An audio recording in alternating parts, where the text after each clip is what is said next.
Wavulana ya Tuluet katika eneo la Bureti, kaunti ya Kericho jioni ya Jumatano na kuibua hofu mpya kuhusu msururu wa visa vya moto vinavyoshuhudiwa katika shule mbalimbali za sekondari eneo hilo.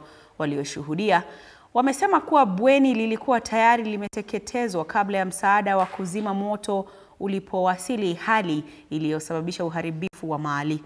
Ingawa chanzo cha vurugu zilizosababisha moto huo bado hazijabainika, ripoti za awali zinaashiria kuwa huenda ni kitendo cha uhalifu kilichopangwa na wanafunzi wa shule hii waliokuwa na ghadhabu.